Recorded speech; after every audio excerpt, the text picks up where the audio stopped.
Hello everyone, I am Gui Valente and this is the Valente Brothers podcast. I'm here today with Pedro Valente. Welcome once again to our podcast. I'm very happy to be here. And Joaquim Valente. Hello everyone, happy to be here. So we're here once again to discuss some very important topics. Today we're going to be talking about something that actually reminds us of our father, how to use Jiu-Jitsu outside of the mats. The philosophy of Jiu-Jitsu, the essence of Jiu-Jitsu, we believe can be so helpful when it comes to dealing with relationships and even some of the current events that we see today all over the world, many crises. What is the essence of Jiu-Jitsu, Professor Pedro, that you believe really makes a difference? I think that if we look at the history of Jiu-Jitsu, the culture has always been one that promotes a lifestyle. So the application of the principles of Jiu-Jitsu off the mat. That's the essence. Obviously, practicing a realistic self-defense system is important. Developing true confidence that the techniques you practice on the mat will work in a real fight is important. But more important than that is that we absorb the cultural benefits of Jiu-Jitsu, not only physically, but also morally, mentally, intellectually, spiritually. And the more we train, the more we become interested to learn and to study the philosophy of Jiu-Jitsu and how it applies to everyday life. Joaquim, growing up, we often heard our father, who was a great plastic surgeon, a great doctor. He was also a Surgeon General of the state of Rio de Janeiro. And he said many times that he used Jiu-Jitsu even to tie his shoes. What was he trying to say, in your opinion? Our dad, he was a perfectionist. Everything he did, he tried to always give everything he could to have the best results, to really look for the detail in trying to make a difference in all applications of his life. And in that concept, he was always looking for a way to be able to apply Jiu-Jitsu. Jiu-Jitsu is something that he started as a young kid, and that he had a lot of gratitude to what Jiu-Jitsu allowed him to achieve in his life in all areas. So that application in trying to even tying the shoe is something that I think served as a great lesson for us, in which he was always trying to not only apply the strategy of Jiu-Jitsu, but as Professor Pedro said, that everyday training off the mat will not only create a better life outside of the mat, but also a better culture inside the school. And he always talked about developing that culture here at our academy. And I think that the only way that students really find the benefit, the real benefit of Jiu-Jitsu, is once they start making those connections to outside of the mat. Yeah, actually, thinking about this concept and thinking about what we were going to cover today, let me try to pull it up. I remembered reading, it was a book, actually I have the book here, I took notes, from Feldenkrais, Moshe Feldenkrais, who actually met Jigoro Kano.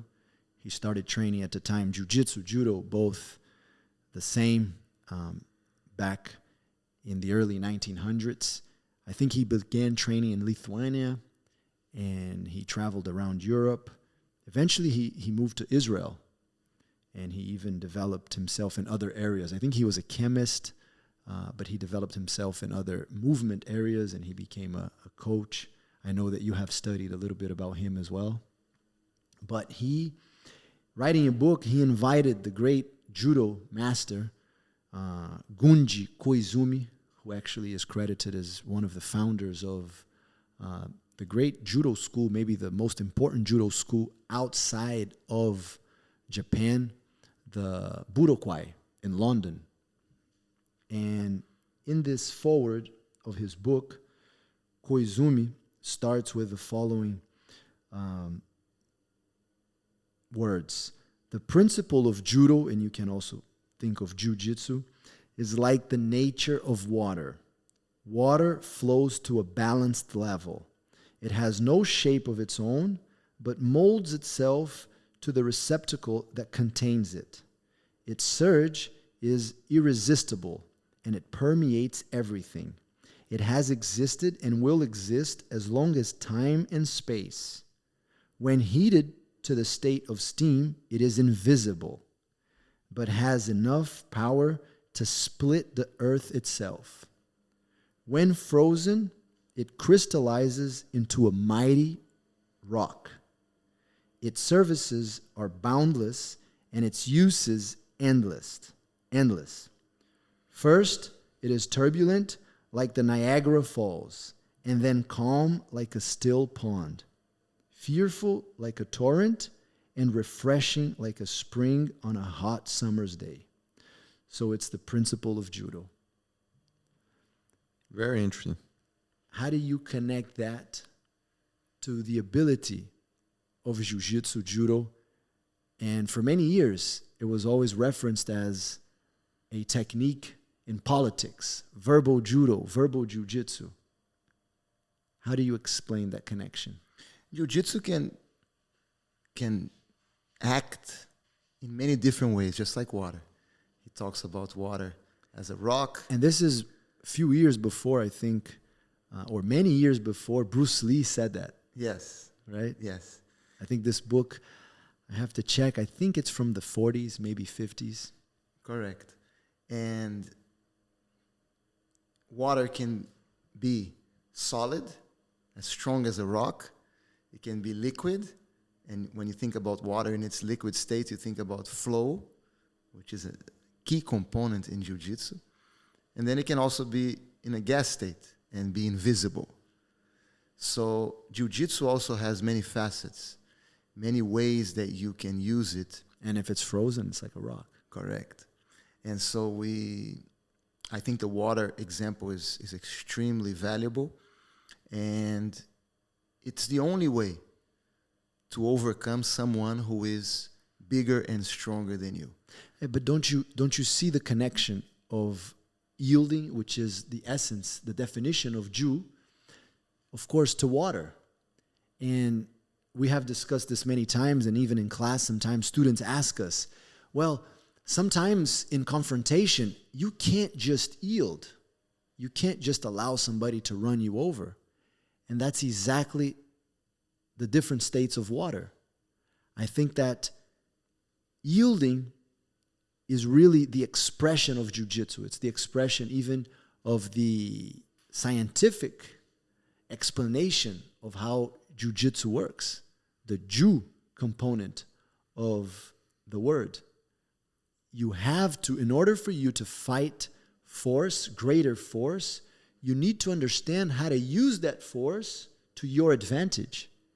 And in relationships, in sometimes crises, and what we see today in the world, oftentimes we see that there is a lot of resistance and very little yielding, right? There's very little listening. There's very little trying to understand each other.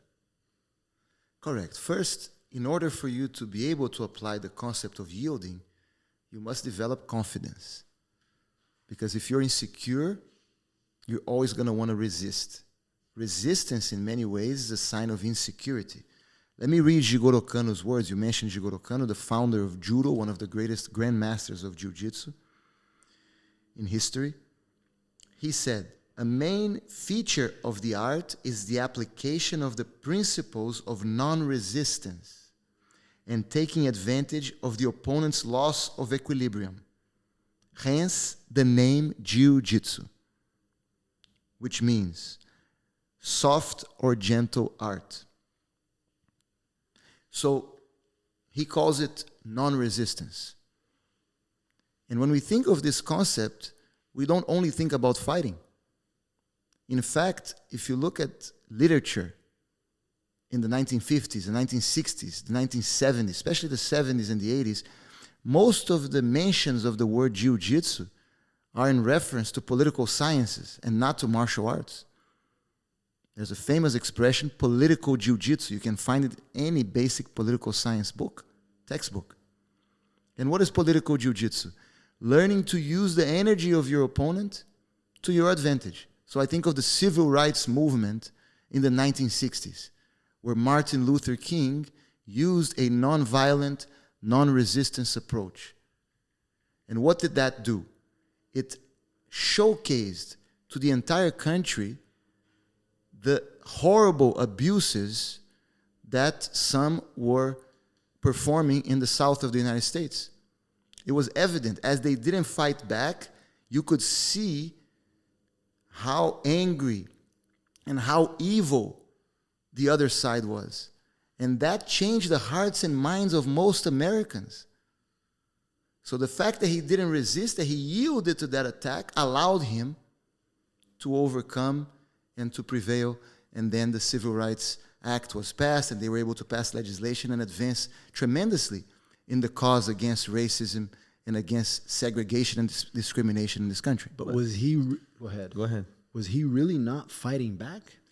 He was using non-resistance as a tactic to fight back. You're right. When I say he was not fighting back, he was not physically resisting them.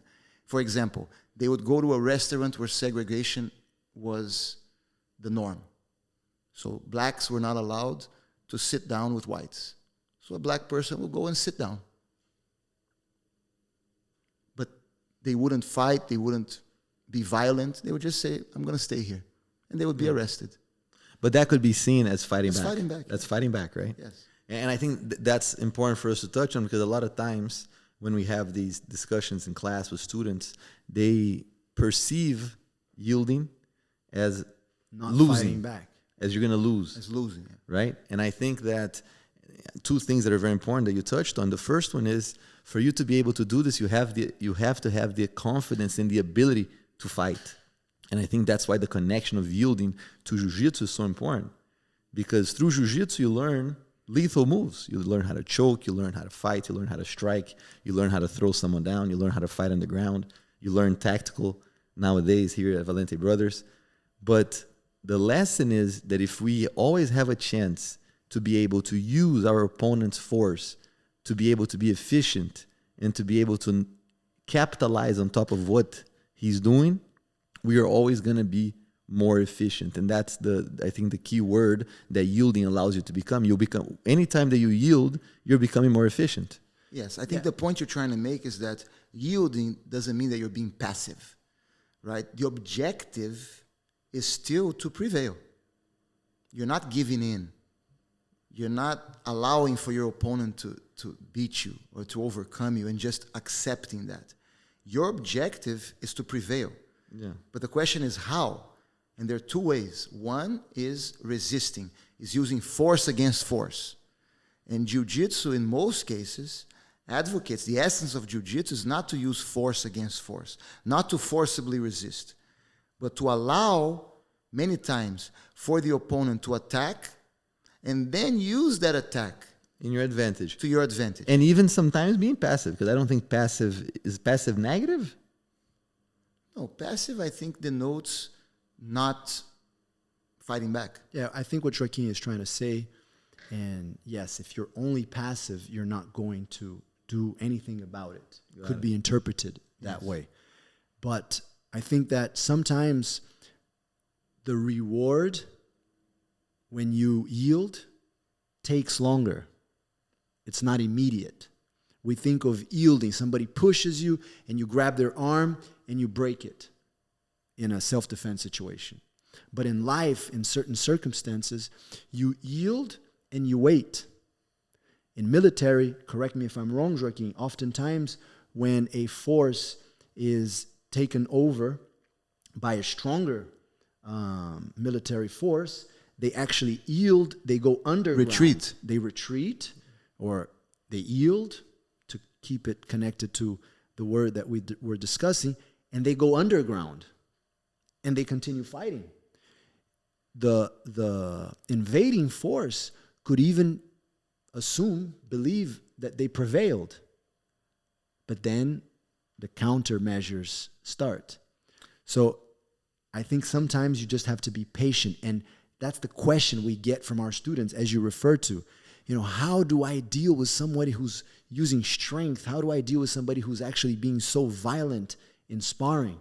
How do I yield when they're doing that? And that's really to develop that ability to yield in sparring and actually in very real confrontation, physical confrontation, is actually, I believe, the highest expression of jiu-jitsu.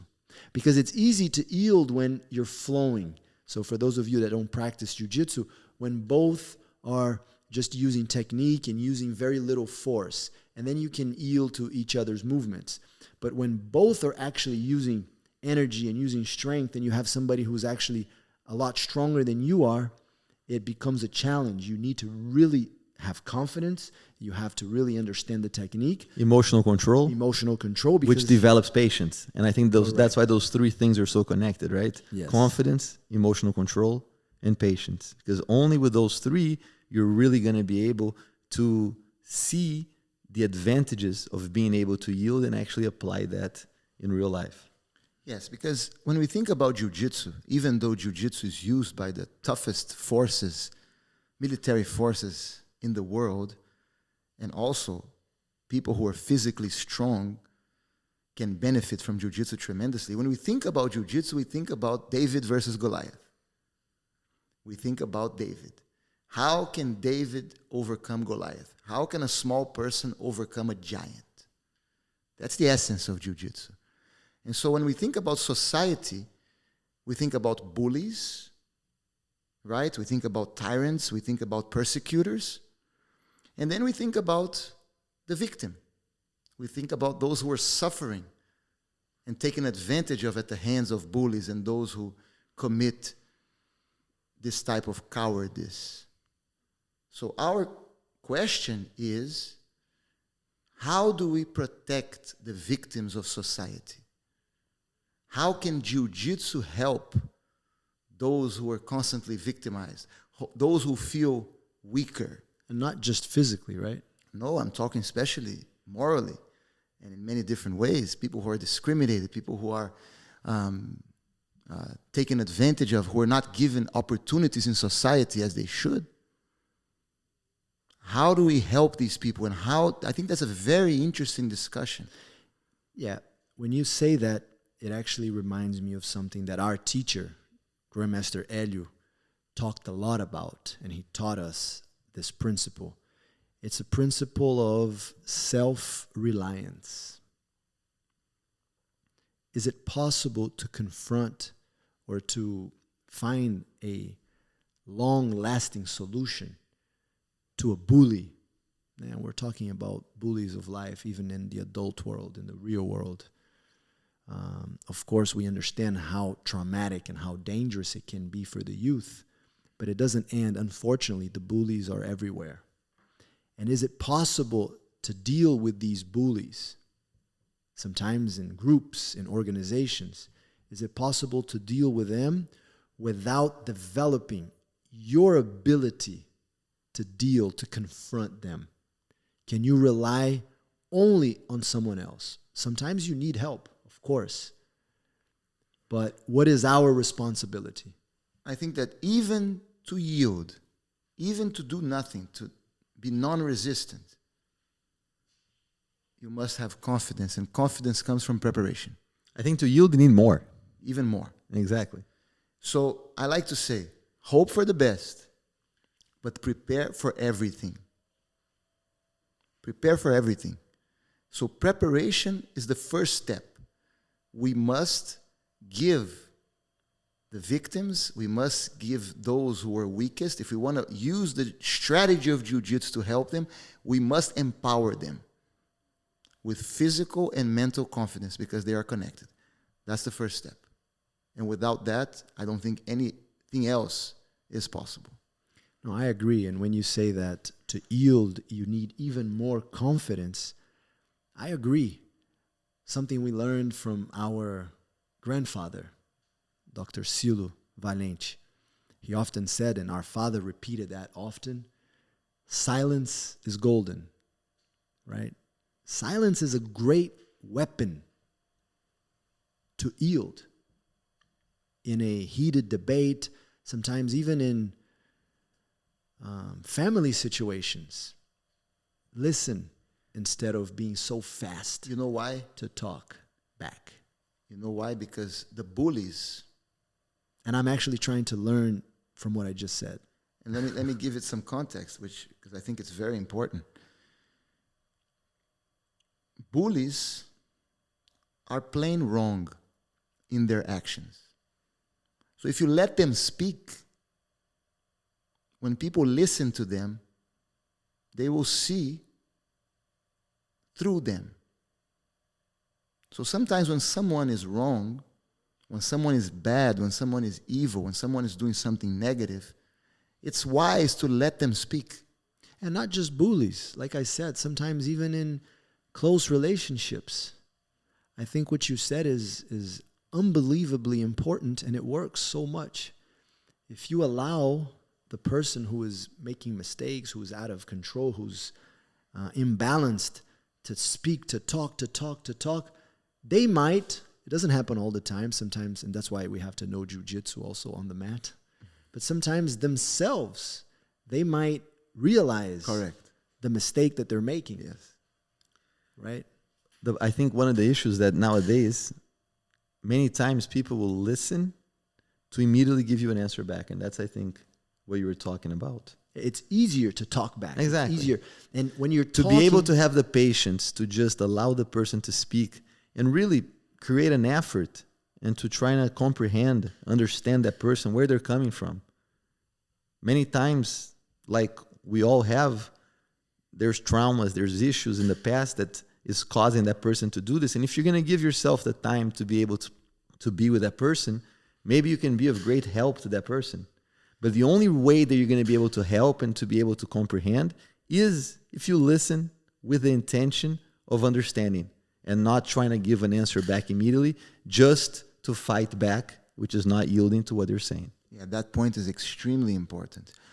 You're not listening just for the sake of listening. You're also listening to learn, especially in a relationship, and to see, because it's very easy to point the finger. And I think that's what we see so much in our society today. The blame game. Point the victim. So what's the strategy that is most commonly used against the bullies, even if they're wrong? Sorry, what do you mean by point the victim? Point the finger. Point the finger. Point the finger, right? The blame game. If that worked, it would be good. But many times when you do that, you end up victimizing the bully. And you end up turning public opinion in favor of the bully. And that's very dangerous. So we have to be careful not to only use that as a strategy. I don't understand. Obviously, can you explain me again? Let me continue to, and you might understand. Okay. So, if the only strategy is to point the finger at someone who's doing something which is wrong, you don't prepare yourself, and you have no other strategy than just pointing the finger. He's bad, he's bad, he's bad. Firstly, that's probably not going to stop that person from being bad. Secondly, if you attack that person so much, they might become the victim in the eyes of others. So what do you suggest? I suggest that, number one, as we said, preparation. The most powerful way to stop someone from being hurt is to give them the tools and the opportunities to be stronger so they can defend themselves. You use the word self-reliance. There's an essay by Ralph Waldo Emerson that I really like called Self-Reliance. So give people the tools, empower individuals, human beings, so they can stand up for themselves. That's what we do here in our kids' classes.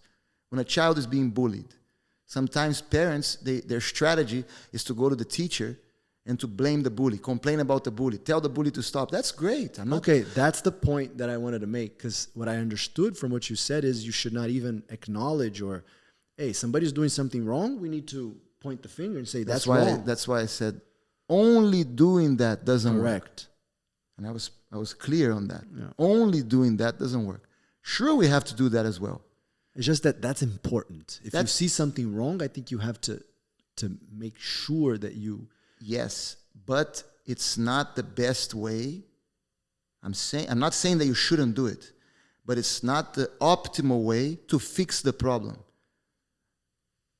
Blaming the bully and trying to attack the bully is not going to make the person stop. But don't you think it's part of the solution? Yes. Okay, it's part of the solution. Part of the solution. But when my son, if it happens that he's being bullied in school, to me, the most important part of the solution is to prepare him so that he can defend himself. Because if we just keep pointing the finger of every bully that appears, we're not going to give him the confidence to be able to fight back. To me, preparing the person, if that's what you're asking, is more important. Because I think the confusion here is that, who's doing it? If we use the example of your son has to acknowledge that the bully is doing something wrong for him to be able even to apply the skills that he has prepared for. So if there's no acknowledgement of the mistake, of the wrongdoing of the bully, then he will never know when he's going to have to apply what he prepared for. I agree with that 100%. So I think what Pedro is saying is that you shouldn't just point finger, right? Saying, oh, he's a bully, and not have the skills to be able to prepare yourself. Yeah. It's a combined effort between being able to know what's right and wrong, and we have that rectitude as the first of our virtues in our 753 code book, exactly for that reason.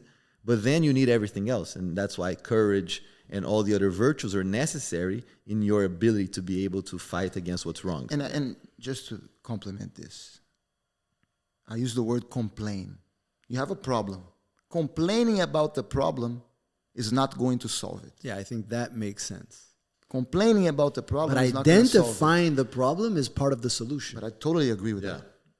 Complaining about the problem, and I'm saying I'm not saying that you cannot complain about the problem.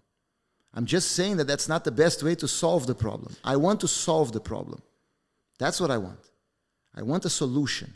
And complaining, the blame game, that doesn't solve the problem. Yeah, it's just that I think that Joaquim said a combined effort, because also raising awareness of a certain problem in society, especially if you don't have the means and the ability, you don't have the strength, you don't have the knowledge on how to solve the problem, I think maybe you have to start out by saying, look, there's an issue here.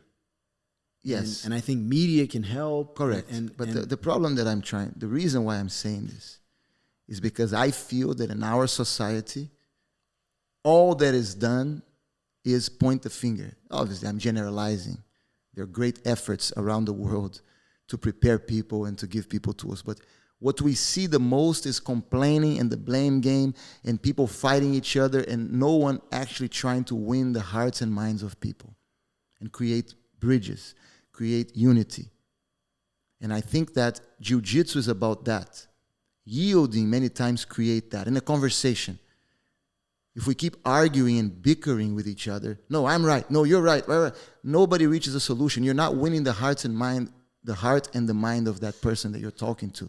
But the moment that you yield and that you start showing your side and you start showing yourself and who you are, then that might create a bridge. And also, I repeat, the more prepared you are to fight, to defend yourself, and the more confidence you have, the more you're going to be in a better position to create peace and to yield. Because sometimes, Pedro, I do feel that's, and I'm sure you've experienced this before, you're talking in a group of friends and you have someone that doesn't train, you get introduced to, these are the Valente brothers, and they say, oh yeah, I don't need jiu-jitsu, Any time that I'm in a confrontation or something happens, I fall back to love and I give the guy a hug and I don't need to know how to fight. Those are the people who complain the most and use the blame game the most when something bad happens to them because they have no other way. Well, but sometimes I think that some people can avoid fights, and they have that approach, and I think they would be better with jiu-jitsu. They can always avoid fights? No, I said they can avoid fights. They can avoid fights, but I think they would be better with jiu-jitsu. But I don't think those are the people that always complain the most. I think some people even philosophically, even religiously, they can have a good approach to life without. I understand what Pedro is saying. Well, sometimes I think sometimes that's false. But why don't we use an example, even to your point, of what's happening right now? Of course, it's always very delicate to talk about geopolitics. But Ukraine, right? Joaquim through his VB tactical course, he raises the awareness of the importance of understanding weapons. Even if you're going to only understand how to manipulate a firearm, so that if you ever take somebody's firearm in a self-defense situation, it's not even just firearms, just being ready, tactically and in situations in which you might have to use tools that many times weapons are not even available. No, but specifically about weapons, because I'm going to make a point that is very specific to weapons. But some people say, I don't like weapons. And we have said many times, yes, you might not like a weapon, but if you're learning self-defense and you're going to eventually take away somebody's weapon if they're trying to use it against you, in this case a firearm, it's important to know how to use it, even if you're not going to use it. And what's happening now in Ukraine is a very interesting example, because we've heard many times people saying, no, I don't want to even learn. I don't want to deal with weapons. I don't want to have to understand weapons. And what are we seeing right now on the news so much? In the news, we're seeing civilians, parents, people that even, grandparents being taught how to use. Teenagers in school. We just spoke today to one of our students from Ukraine, and he said that his parents, probably in their 60s, are being taught how to use weapons. So sometimes, and I think that's your point, sometimes you have to, if there's a evil force out there and there's no way to stop that force through diplomacy, sometimes you have to be self-reliant and you have to be ready to defend yourself. That's true, but it's not just that. I think even to be able to use diplomacy, it's peace through strength. Si vis pacem para bellum. Even to be able to use diplomacy, it's important to be prepared for everything, so that you have the confidence to seek peace. So I don't think it's only for when the situation, and that's why I believe that everyone should know how to fight. Even if it's going to make it easier for you to avoid a fight. And there's going to be, in relationship to weapons, I think there's going to be a less chance you're going to need a weapon if you're prepared. And I always make this relationship between necessity and by option. If you do it early on, and you're prepared for everything, right? It's impossible to be prepared for everything, but we do our best. You're going to do it by option, usually at your own time, in a more relaxed way. If you allow it to get to the time when you really need it, then most likely the confrontation is going to happen, because the skills in which Pedro just described of using your confidence to be able to avoid the problem is not going to come in handy. Yeah, and I think that's exactly what we're seeing right now. And I think that's exactly the point, even to bring in the Ukraine situation, the tensions right now between Ukraine and Russia and Europe in general, to this conversation. Because why are we even seeing all of these pieces, these media pieces on Ukraine's preparation? What's the intent of the Ukrainians to do that? They're showing that they're ready. They're showing the possible enemy that they're ready. And I think that anytime you find yourself in a position where, you know what, I have to invade, I have to fight someone, when you know that you're going to encounter great resistance, you sometimes think twice. Yes, because you look at nature. The weakest animals are the best prey. Yeah, the predators. Whenever you are weak, you become a much better target. So it's more likely that you're going to be attacked when you're weak. So I have a question for you. Okay. Is it the prey's fault ever?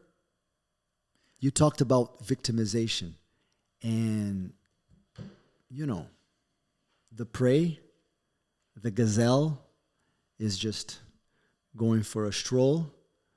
And who would attack a gazelle? The lions, maybe? A lioness? And the predator attacks. Is it the gazelle's fault? I might be making mistakes. That's a great question. That's a great question. But I think it's not the fault of the prey, and we cannot blame the prey. But if I was part of the group of the gazelles, I would feel that it's my responsibility to prepare myself to be ready for the predator. So I don't like the word fault. You can't blame the victim. But as a possible victim, I think it's my responsibility to do everything I can to defend myself. No, but shouldn't because there are things in life that we can control and things that we cannot control. Okay, but then why don't we teach and educate the predators so that they don't do that? No, we can do that Because too, but we it's cannot it's wait. not upon our control. In the animal kingdom, you can do that? How would you? Oh, not in the animal yeah, kingdom, no. but that's a good example that he gave. Yeah. It's out of our control. I think maybe we should create a whole campaign to... I'm serious. To educate the lions. There must be a way. There's no way. There's no way? No, there's no We way. have to try, no? No. So then maybe... The bullies are always going to be bullies. That's what you're trying to say. I think that Well, I understand your point.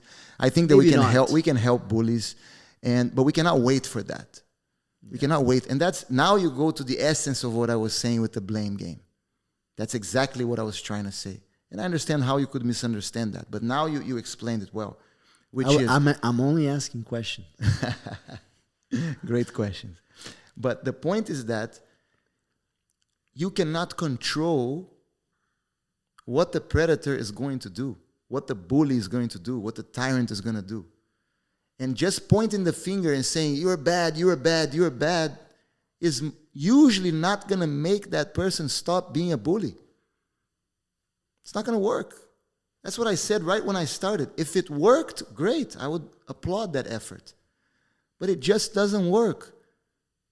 And many times, and if it works, if you are in a position of strength where you can force the bully to stop, usually it's not the best way. And we talk a lot about this when we teach loyalty. There are two ways to gain loyalty from someone. It's either fear or gratitude. When it's fear, it's fake. It's fake loyalty. It's not real. The first opportunity that person has to stab you on the back, they will. Because they're just being loyal because they're scared. You see that in crime families, in mafia, in gangs, and all of that.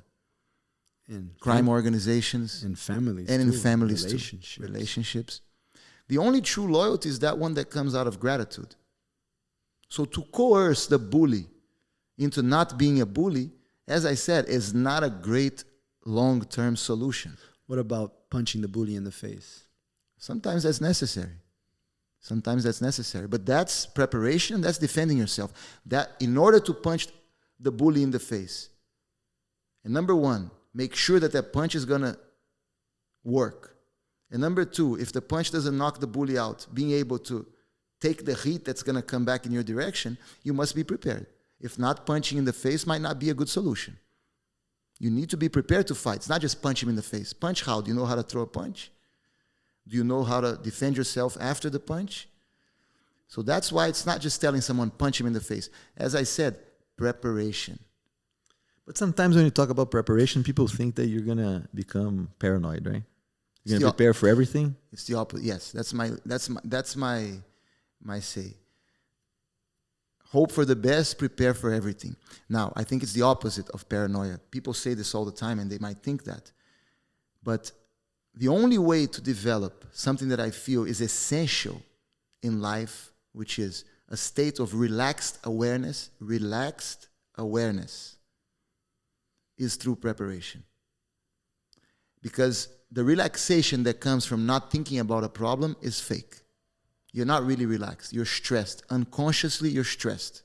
And you're in a state of fear. You might lie to yourself and to others saying, I'm relaxed, but you're not really relaxed. Because of our instinct of self-preservation. It's an instinct. It's a psychological need. So only when we feel that we at least have done everything we can to be prepared, are we really going to be able to feel calm. So I think it's the opposite. Paranoia is going to happen when you're unprepared. Now, and I think it's interesting to talk about this because you're preparing for everything, but you're hoping for the best. And I think that's where many times people will confuse that because you're preparing for everything, that you might end up attracting everything, right? And the truth is that Attracting the worst. the worst. Yeah. Yeah. You know, if you're going to prepare how to train yourself in weapons, then you might attract that you might end up being in a situation where you have to use a weapon. And I think that separation is very important, because with hope and with positive mental attitude, you can prepare for all these situations they were describing that we see, as Guy said, looking at Ukraine is so important, but at the same time having a very positive approach in life and expecting the best. Correct. And the attraction doesn't come from what you prepare for. It comes from what you hope for. Or from what you fear. Exactly. And if you continue to fear and be insecure of all these different things that can happen in your life, I actually believe that that's when you're going to attract. The law of attraction is going to apply even more then, so. But then people will say, well, but I'm not going to fear it. I'm just not going to think about it. I'm just going to focus on the positive. But we believe that unconsciously, you're still going to fear it and you're still going to end up attracting it. If we go back to the Ukraine situation, we can also analyze Russia's position at the moment. And I'm not an expert, but from what I've read, I understand that Russia claims that what they're doing is in self-defense. They're defending themselves. And I don't think they admit that, but we know in military, oftentimes there are preemptive attacks, right? You attack first in self-defense. And Jiu-Jitsu teaches that. And I'm not here talking about who's right or who's wrong. We're just analyzing what's being said and how that pertains to the philosophy of Jiu-Jitsu, which is very connected to military, martial arts. How does a preemptive attack relate to yielding? Is there any connection we can make? And I'm asking that, Pedro and Joaquim, of course, because as we discussed earlier, oftentimes yielding is misunderstood. Like you said, the difference between yielding and being completely passive. I've heard people saying, there are quotes, if you yield to everything, soon you won't have anything to yield to. There's people that believe that. And what is really the difference between, again, yielding with the philosophy of Jiu-Jitsu, and maybe we can even talk about the essence and the nature and the tree trunk and the branches and how that came about in the development of the word even for this specific martial art in Japan and in China, and how that all happened. So you asked specifically about the preemptive strike. And I'm going to once again read here from Jigoro Kano. He said... How did you know I was going to ask that? No, I didn't. As soon as you started the question, I tried to find the right page here, and luckily I found. Got it. And this is from a lecture that Jigoro Kano gave in Europe in the beginning of the 20th century. And he says that he gave examples to show that the principle of non-resistance or yielding, he calls it non-resistance, is not applicable in all cases. So he says, is there then any principle which never fails of application? Yes, there is. And that is the principle of the maximum efficiency in use of mind and body. Non-resistance is only one instance of the application of this fundamental principle. So yielding is one principle, even though the word Jiu-Jitsu means yielding, but what he's proposing here is that maximum efficiency is the only principle that never fails of application. And within maximum efficiency, you have other principles, correct? Correct. That's the point. And that's the strategy of Jiu-Jitsu. That's the strategy of Jiu-Jitsu. But does yielding then, again, and we've talked about this earlier, but I think it's important for us to really understand this and how it pertains to current events and even in military situations. Does yielding mean that you're not fighting back? No. Exactly. And that's why we connect it to patience and we connect it to waiting for the right But moment. I think it's important to also understand that sometimes you have to use other principles within the strategy that is not yielding. Yeah, not everything is yielding. Possibly a preemptive attack. Correct. And that's what I was going to say. I was going to respond that that's not yielding. And a preemptive attack, and this is actually what reminded me of that, is when you said that the punch, you better punch well.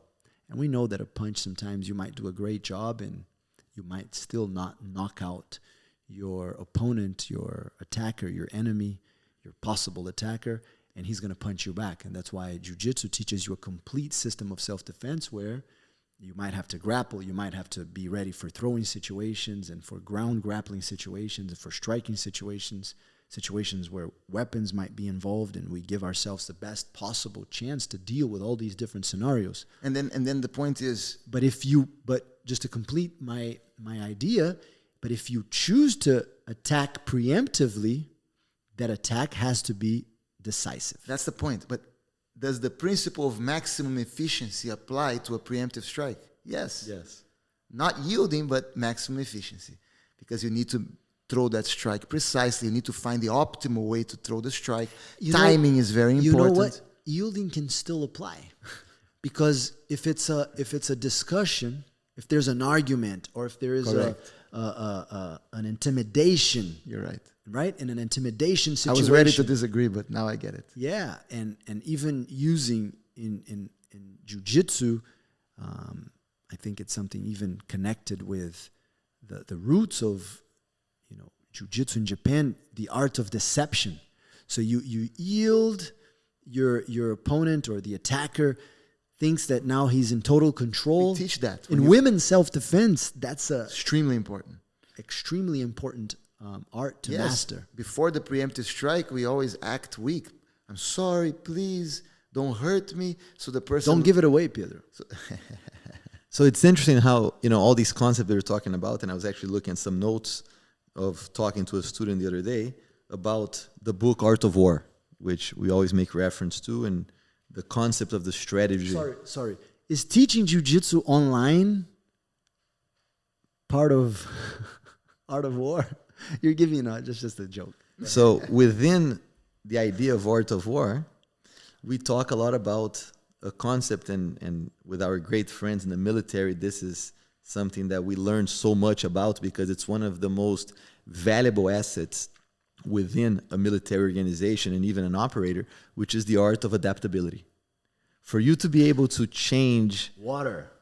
Exactly. That's why I started And that's why the art of adaptability comes so connected to this, because for you to be able to be strong but appear to be weak, and for you to be able to appear to be weak or be weak and appear to be strong, you need to be able to adapt yourself, adapt the way that you appear to be, right? Which sometimes when ego you become comes invisible. first, You become invisible. when ego comes first, it's so hard for you to do because you don't have control of your emotions. Yeah. And if your emotions are in first, before your place. rationality, before your understanding, your sensibility to feel the situation, most likely you're not going to be able to use deception. You're not going to be able to use the art of adaptability and the strategy of jiu-jitsu. Yeah. No.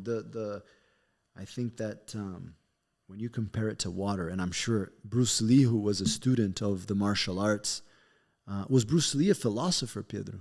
Yes, he studied Philosophy, right? philosophy. Most people just know Bruce Lee for his acting skills, but he was a good martial artist, and he was a great student, I think, of the martial arts. Yes. And he, for sure, I don't believe that Gunji Koizumi, the Japanese master, was even the first one. I don't believe he was to make this comparison between Jiu-Jitsu or Judo and water. And I'm sure that Bruce Lee read this material or other materials. And for that reason, I think he famously said, "Be like water." I think that was Yes. I'm not a great student of Bruce Lee, but of course, I've heard that before. Correct. So, Professor Pedro, I had a student ask a question, which I think a lot of our viewers are going to actually relate to this and like this question, which is, I just started my jiu-jitsu career. My journey. And I can only come twice a week. How can I practice jiu-jitsu outside of the mats? There are many ways.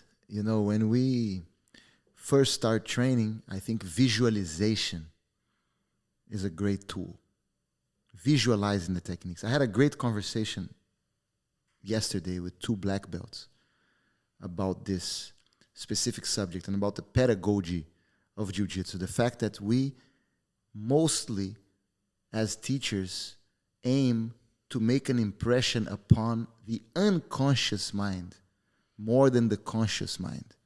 So many times students in the beginning of their practice, they feel, because in our Fighting Foundations curriculum, you learn 4 techniques in each class. So after 20 techniques, 20 classes, 20 lessons, you know 80 techniques. It's impossible to remember every single one. And people say, why not study from a book? You could, that could be valuable, but we're not trying to make you memorize those techniques. More important than that, we're trying to make you feel those techniques, and every time you practice the same techniques, they become natural for you, and you'll be able to act without conscious thought, which is what we want. I have, are you? So, I'm not finished. Okay, go ahead. Because I haven't answered this question yet. So, when we are on our own, off the mat, and we want to practice, we can visualize the techniques that we learn. And by visualizing the techniques that we learn, it will be easier for us to practice them next time we are on the mat. So that's one way. The other part is the philosophy. How to practice jiu-jitsu off the mat. Applying the principle of maximum efficiency to everything you do. So when it comes to nutrition, I'm only going to eat foods that are going to be good for me. That's jiu-jitsu. When it comes to tying your shoes, like our father always mentioned, what's the optimal way to tie the shoes? I'm going to try to figure that out. When it comes to placing luggage in the trunk of a car, how am I going to organize that in a jiu-jitsu way? So anything you do, from peeling an apple to having a conversation with someone, a job interview, a difficult conversation with your child, find the best way, the optimal way, and maintain emotional balance, fudoshin. All of that is, all of those examples are ways to practice jiu-jitsu off the mat. Great answer. I would answer it using something an advice that our dad gave us whenever we started a new course in college or in school, new class. He said, go to the dictionary and study the word, study the root, the etymology of that word. And I think that if students, and we have been doing that now more, Pedro and Joaquim, I think if we can understand what is the meaning of jiu-jitsu. It's not just the word jiu-jitsu, jiu-jitsu, jiu-jitsu. Recently, I had a friend from Brazil visit the school. He never really practiced jiu-jitsu, and he thought that the word jiu-jitsu was a Brazilian or a Portuguese word. So if you understand the meaning of jiu-jitsu, I think it goes a long way in understanding how to use it outside of the mat.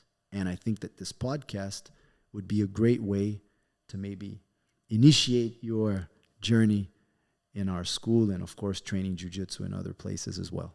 So that's good, because my answer was pretty much similar to what both of you said, the combined version.